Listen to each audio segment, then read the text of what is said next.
অনিতা ওখানে ভিডিওটা খাটি দাও না, তুমি আসো। হ্যাঁ ঠিক আছে। বিষয় হচ্ছে স্টুডেন্ট বানানো, তাই না? তো এটা একদিক দিয়ে খুব ভালো যে এই দিনটাতে আমাদের পড়াতে নেই। আমরা শুধুমাত্র আজকের দিনটাতে শিখবো তা না, আমরা প্রত্যেকটা দিন প্রত্যেকটা সময় মুহূর্তে তোমাদের কাছ থেকে শিখবো। এটা তোমরা মানো কি মানো জানি না, কিন্তু আমরা জানি ছোটদের কাছ থেকে যে শুধু ছোটরা শিখবে তা নয়, ছোটদেরকে শেখানো যেমন দায়িত্ব আমার, তাকে শিখে নেওয়ার দায়িত্ব থাকে। আমি তাকেই শেখাতে পারবো যদি না তার কাছ থেকে আমি কিছু শিখি, তাহলে তাকে আমি শেখাতে পারবো। কতটা কেমন তাহলে? ভালো কথা না? তো তোমাদের এখানে প্রত্যেকের অনুভূতিটা আজকে এখানে সেদিকে বুঝতে হবে যে চেয়ারটাতে এসে হার্ট স্পন্দনটা কতটাই বৃদ্ধি পেয়েছে, ভিড়টা, তাই না? কিন্তু ভুল করলাম, তোমাদের হয়তো কোনো সমস্যা হবে না, বড়দেরকে হয়নি। এখানে বেশিরভাগ ক্ষেত্রে 99% ছেলে মেয়েদেরকে এখানটায় হাত দিলে হয়ে যাবে হাতটা কতটা ডিস্টেন্সের থেকে আসছে। এই চেয়ারটাতে স্যার বসে থাকার সময় সবাই যখন গল্প করে, এই গল্প করিস না, মুখ তো মুখ শুনতে চাও, এখানে এসে কিছু একটা বলার জন্যে কতটাই নিজেদেরকে মনে হচ্ছিল আমি আবার বিদ্যা পর্যন্ত ছেলে, তাই দেখো থমকে যাচ্ছে। এইটা বিষয়টা, এটা ছোট্টখাটো বিষয় না, অনেকটা বড় বিষয়। আমরা কোনো জায়গায় 10 জনের সামনে কথা বলাটা যতটা টাফ, একজনের সঙ্গে বলে যে টাফটা মনে হতে পারে না, 10 জনের সঙ্গে সামনে কথা বলাটা অনেকটা টাফ মনে হয় নিজেকে। জাস্ট এটাকে একটা অভ্যাস বা তোমাকে নিজেকে তৈরি করার জায়গাটা এখানে। তোমরা আজকের দিনটাতে এই অনুভূতি প্রকাশ পেলে একা একাই যে ওই চেয়ারটা আমাদের জন্য কতটা কমফোর্টেবল না আনকমফোর্টেবল, কতটা ওই চেয়ারটা আমাদের কাছে কতটা কিছু বহন করে, সেটা তোমরা অবশ্যই বুঝে গেছো এই চেয়ারটাতে এসে। তো এই চেয়ারটা এই জন্যই আজকে তোমাদের জন্য ছেড়ে দেওয়া হয়। এই চেয়ারে যারা যারা অপমান করে থাকে, এই চেয়ারে যারা যারা অপমানিত হয়ে থাকে চেয়ার থেকে, তাদেরকে সমান সমানভাবে শিক্ষা দেওয়া নেওয়া। কিছু বলতে পারলাম? তো আজকের এই দিনটা তোমাদের কাছে যদিও প্রতি বছর এরকম দিন এসে যাবে, আসবে যাবে, স্মৃতির একটা অন্যরকম জিনিস, সেটা শুধু রয়ে যায়, শুধু স্মরণ করে সামনের দিনগুলো যখন পৌঁছে দেয় ওই অতীতকে আমরা মনে রেখে। এই কথাই বলে বর্তমানকে যেমন কাছে টানতে হয়, অতীতকে মনে রাখতে হয়, আর ভবিষ্যতের কথা চিন্তা করতে হয়। এই তিনটে জিনিস আমাদের কাছে থাকে বলে আমরা আজকে এই সঠিক সমাজ, সঠিক পরিবেশে বসবাসের যোগ্য হয়ে উঠি। হয়তো পরিবেশ আমাদের সঠিক কিনা আমরা জানি না, বিবেচ্য নই, তো সেই জায়গাটা দাঁড়িয়ে আমরা একে অপরের পরিপূরক এটা বলতে পারি। স্যার এখানে বসে কতটা ইজিলি সব কথাগুলো বলে ফেলে, কিন্তু আমরা কেন পাচ্ছি না? হ্যাঁ, এই যে আমরা কেন পাচ্ছি না, এই জায়গাটা তোমাদের কাছে কতটা কি বহন করে আনে। তোমরা বাড়িতে যাওয়ার সময় একা একা চিন্তা করবে, বাড়িতে শুয়েছি একা একা ভাববে, হয়তো ভাবছো বাড়িতে শুয়ে আছো আজকে ওই চেয়ারটিতে বসেছিলাম, বাপরে বাপ কি না হচ্ছিল আমার এখানে। সাপোজ একটা জিনিস, এটা আমরা সবাই প্রত্যেকে কি 10 জনের সামনে সবসময় উপস্থিত হই? স্যার এখানে পড়িয়ে ছেড়ে দেয়, আমরা পড়ে হই হুল্লাড় করে চলে যাই, কিন্তু ওইখানে বসে যে মানুষটা এত সময় ধরে আমাদের পরিচালনা করলো, সেই জায়গাটা একদিন গিয়ে দেখি না পরিচালনা করে কতটা কমফোর্টেবল আমাদের জায়গা, কতটা আমাদের কাছে কঠিন না সহজ না সরল, কতটা, তাই না? এটা বোঝার জন্য আজকের দিনটা তোমার এই চেয়ারটা তোমাদের, এই চেয়ারটা আমার নয়, ঠিক আছে? এইটা এই জায়গাটা তৈরি হয়েছে যেমন তোমাদের জন্য তেমনি আমার জন্যেও। আমরা সমানভাবে একে অপরের পরিপূরক। তোমরা যদি এখানে না আসো, আমি এই চেয়ারটা একা কিছু করতে পারবো না। তোমরা এখানে এসে যদি আমি এই চেয়ারটা না থাকি, তোমরা কিছু করতে পারবে না। তো আমরা একে অপরের পরিপূরক, একে অপরের সুখ দুঃখের ভাগিদার বলে। কি ভুল না সঠিক? হ্যাঁ স্যার থাকবে না, গল্প করবো, এটা নয়, আমি এটার জন্য বলি। মনে করো চেয়ারটাতে কেউ থাকছে না, তোমাদের এখানে কোনো গুরুত্ব আছে? এখানে তোমরা কেউ থাকছো না, আমি এখানে বসে আছি, আছে কোনো গুরুত্ব? আমি যেটুকু জানি যদি দিতে না পারলাম তোমাদেরকে, আর তোমরা যদি সেই জিনিসটা আমাকে ফিরিয়ে না দিতে পারলে, আছে কোনো গুরুত্ব? নেই। এই জায়গাগুলো সম্পূর্ণ তোমাদের। এই জায়গাগুলো পুরোটাই বলবো, 100% তোমাদের বলবো না, 50-50। আমি একা 50, একা তোমরা সবাই মিলে 50, ঠিক তো? এই সুন্দর আনন্দের মুহূর্তটা আমরা সবসময়ের জন্য এটা চাইবো, সবসময় এই আনন্দ ভাবে থাকবো। নিজের মধ্যে সবসময় কোনো দুঃখ জিনিসটা, একটু আগে বলছিলাম যে কথাটা, কষ্ট জিনিসটা যদি অনুভব করতে একবার শিখে গেছি কোনোভাবে, কষ্ট জিনিসটা কি, তাহলে কিন্তু আমাদের জীবন থমকে যাবে, আমাদের চলার পথটাকে রুদ্ধ হয়ে যাবে। কষ্ট জিনিসটাকে আমরা বুঝতে চেষ্টা করবো না, আমরা কষ্ট জিনিসটা কি এটা আমরা ওকে ভুলে যাবো, ওকে বাদ দিয়ে রাখবো, সবসময় আমাদের তালিকার বাইরে থাকবে।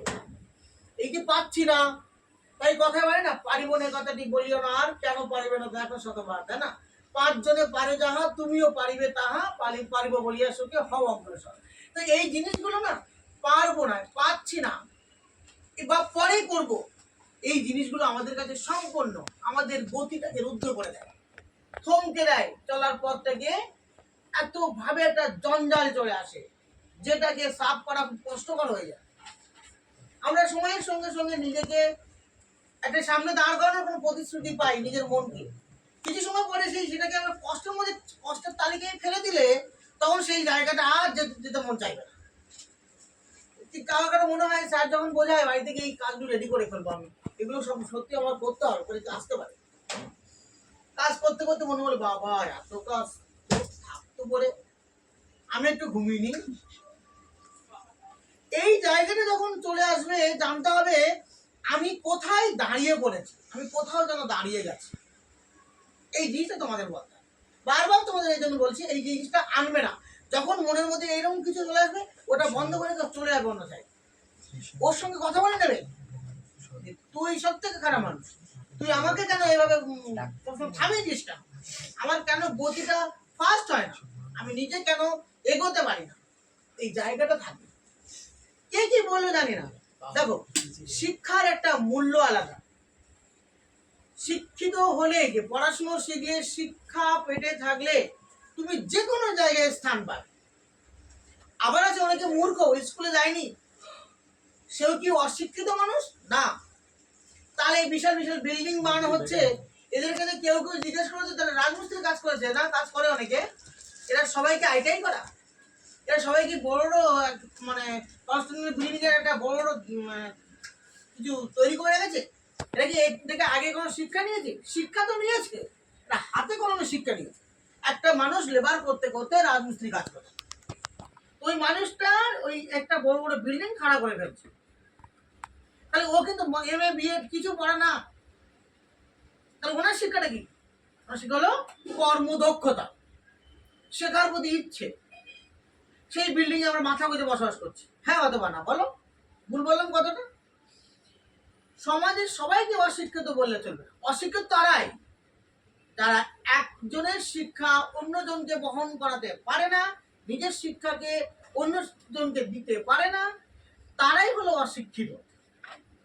অশিক্ষিত হলো সমালোচক মানুষ, অশিক্ষিত হলো সমাজের একটা জঞ্জাল মানুষ, অশিক্ষিত তারাই যারা সমাজকে গড়তে বাধা দেয়। যারা অশিক্ষিত তারা চিৎকার চেঁচামেচি করে বুঝিয়ে দেবে যে আমি বড় সাধু পুরুষ। তোমার শিক্ষা যদি তোমার কাছে প্রকৃত থাকে, তাহলে তুমি কিন্তু কোথাও না কোথাও নিজে দাঁড়াতেই পারবে। যত কষ্ট হোক, দেখবে তোমার যদি প্রকৃত শিক্ষা থাকে, তুমি যে কোনো কঠিন পরিস্থিতিকে সামাল দিতে পারবে। শিক্ষা শুধু সামনের দিনটাই এগিয়ে যাওয়ার পথ দেখায় যে বলে তাই বলবো না, তোমাকে সুন্দর একটা মানুষ করতে পারে, তোমাকে সুন্দর একটা পরিবেশ দেবে, তোমাকে সুন্দর একটা মানসিকতা দেবে, মানবিকতা দেবে। এই শিক্ষা এমন একটা জিনিস, তাই বলা হয় যে আমরা যখন কষ্টটাকে এই শিক্ষার আয়তায় নিয়ে আসবো, তখন কিন্তু শেখা হবে না শিক্ষাটা। স্যার তাহলে কি আমাদের কষ্ট হতে নেই? কে বলে কষ্ট হতে নেই? কষ্ট হওয়ার একটা লিমিট থাকবে। আমাদের এই শরীরটা যে রক্ত মাংস দিয়ে গড়া, সারাটা দিন আমরা কামড়ে অভ্যাস করতে পারবো? সম্ভব কি?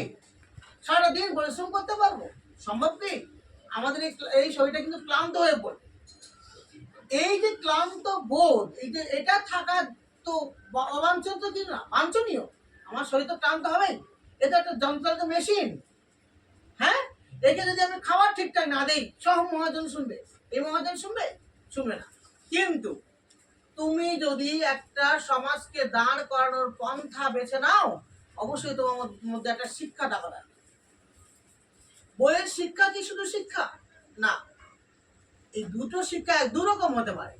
বইয়ের শিক্ষা একটা শিক্ষা, একটা তুমি প্রকৃত মানুষ, মান আর হুঁশ আছে, এটা একটা শিক্ষা। প্রত্যেক ঘরে ঘরে মানুষ জন্মায়।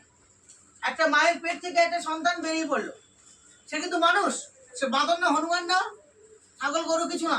মানুষের পেট থেকে বেরোলে মানে কি, সে কি মানে কি হবে? ছাগল গরু হবে না তো, সে কি হবে? মানুষই হবে। কিন্তু আমরা সবাই কিন্তু এই কথা বলতে পারি, প্রত্যেক ঘরে কিন্তু মানুষ জন্মায়, কিন্তু প্রত্যেক ঘরে কিন্তু মান আর হুঁশ জন্মায় না। এই মান আর হুঁশ জন্মাতে গেলে ফ্যামিলির ট্র্যাডিশন লাগে, ফ্যামিলির শিক্ষা লাগে, মায়ের শিক্ষা লাগে। কথাগুলো অনেক গুরুত্বপূর্ণ কথা। তোমাদের যদি ভালো লেগে থাকে কথাগুলো মেনে নিও, এইভাবে চলো। তবে হ্যাঁ, সবসময় মাথায় রাখবে, যে এই সমাজে চলতে পারে তাকে সাহায্য করো, যে এই সমাজকে চালাতে সাহায্য করে তাকে সাহায্য করো। যে সমাজকে চলতে দিচ্ছে কিন্তু সে রুদ্ধ করার ক্ষমতা দেখাবে, আর যাকে তুমি চলতে এই সমাজকে চালানোর জন্য সে বারবার চেষ্টা করে যাচ্ছে, তার পাশে তুমি দাঁড়াবে। তাহলে তুই এইটা একটা কথা মনে হয় তো, আমার ফেসবুকেও ছিল, কোথাও ছিল, এভাবে ছিল, সবসময় ভাবলে হবে না তোমার পাশে কেউ থাকছে কিনা, তুমি তার পাশে থাকো, তাহলে তোমার পাশে কেউ না কেউ থাকবে, থাকা হয়ে যায়। কথার মধ্যে লজিক আছে, কথাটা ভাবতে হবে, সময় দিতে হবে। এটা ঠিক একটা 3D পিকচারের মতো, কিছুক্ষণ পরে বোঝা যায় ওটা কি। বলতে পারলাম? আমরা এই এই যে শিক্ষা বহন করে যাই, আমরা এই যে পড়াশোনা শিখে মানুষ হয়ে যাচ্ছি, এখানে সবাই আছি, সবাই কি ডাক্তার আর মাস্টার হয়ে যাবো? না, আমি ডাক্তার মাস্টার হওয়ার আগে বলবো সঠিক মানুষ হও, সঠিক মানুষ তৈরি হও নিজের মধ্যে। মান আর হুঁশটাকে 50-50 নিয়ে আসো, তাহলে তুমি মানুষ। তো স্যার, তাহলে এই সমাজকে প্রত্যেক করে মানুষ জন্মায় না? মানুষ জন্মায় তো, মান আর হুঁশ জন্মায় না। তাই আদালত, কোর্ট, এসব থানা, বোর্ড আছে, সবগুলো আছে, তাই না? তো এই জিনিসগুলোকে আমাদের কাছে নতুন রূপে আমরা তৈরি করে নেব এই সমাজকে গড়ার জন্য। এই শিক্ষায় শিক্ষিত হবো প্রত্যেকেই। কেউ কেউ ভাববো স্যার যা বলছে বাড়ি গিয়ে ফ্রি ফায়ার শুরু করবো। কেউ কেউ ভাবছে ও যা বললো, আমি তো এখান থেকে গিয়ে চাকরি করবো, বাড়িটা নিয়ে বসে থাকবো। তোমার এই দিনটাকে চলে যাচ্ছে, তুমি এই দিনটাকে ধরে রাখতে পারবে? পারবে না। তাই আমরা নির্দিষ্ট 6 ঘন্টা 7 ঘন্টা ঘুমাবো, এই ঘুমটা আমাদের এই যন্ত্রটাকে চালাতে সাহায্য করবে, তাই না? কিন্তু তুমি যদি মনে করো আমি এই 6-7 ঘন্টা ঘুমিয়ে, 10 ঘন্টা 12 ঘন্টা ঘুমিয়ে আমি সুন্দর একটা সমাজ দেখবো, সে সমাজ কিন্তু তোমার দেখা হবে না। আমরা এই পৃথিবীতে এসেছি সাময়িক কিছু দিনের জন্য, কিছু সময়ের জন্য, আমরা জানি না কতদিন, কিন্তু চিরজীবন তো বেঁচে যাবো না, যাবো কি? তাই যত পারবো চোখ মেলে চারিদিকে দেখবো। তোমরা হয়তো অনেকে দেখেছো যে সেই সেই পাখি দেখার জন্য যে ড্রেসটা পরতে হবে, তাদের একটা বইয়ের মধ্যে রয়েছে, বেগুনি রঙের ড্রেস। হ্যাঁ, না, তোমাদের 5 এর বইয়ের মধ্যে রয়েছে বা 6 এর বইয়ের মধ্যে হয়তো আছে। পাখি দেখার জন্য শিক্ষক মশাই কি কথা বলেছিলেন, ওটা হলো সেই মানসিকতা, শিক্ষার মানসিকতা। সঠিক মন না থাকলে তুমি কিন্তু কোনোভাবেই তাকে দেখতে পারবে না। ঠিক আছে? তো বিশেষ কিছু আর বলবো না, অনেক কিছু বলে ফেলেছি তোমাদের জন্য। তো আজকে এই বিশেষ দিনটা হয়তো আমাদের মতো মানুষদের সম্মানিত করা দিন, কিন্তু সেই সঙ্গে সঙ্গে আমাদের মতো মানুষদের উচিত তোমাদেরকে সেই সম্মানটা ফিরিয়ে দেওয়া, আর সেই সঙ্গে সঙ্গে তোমাদের সেই সম্মান ফিরিয়ে দেওয়াই। আর অসংখ্য অসংখ্য ভালোবাসা থাকলো আমার থেকে, জানি না আশীর্বাদ কাজে লাগবে কিনা, তাও ঈশ্বরকে বললাম তোমরা অনেক বড় হও, অনেক ভালো থাকো, সামনের দিনগুলোতে এগিয়ে যাও। এই বলে আমার বক্তব্য শেষ।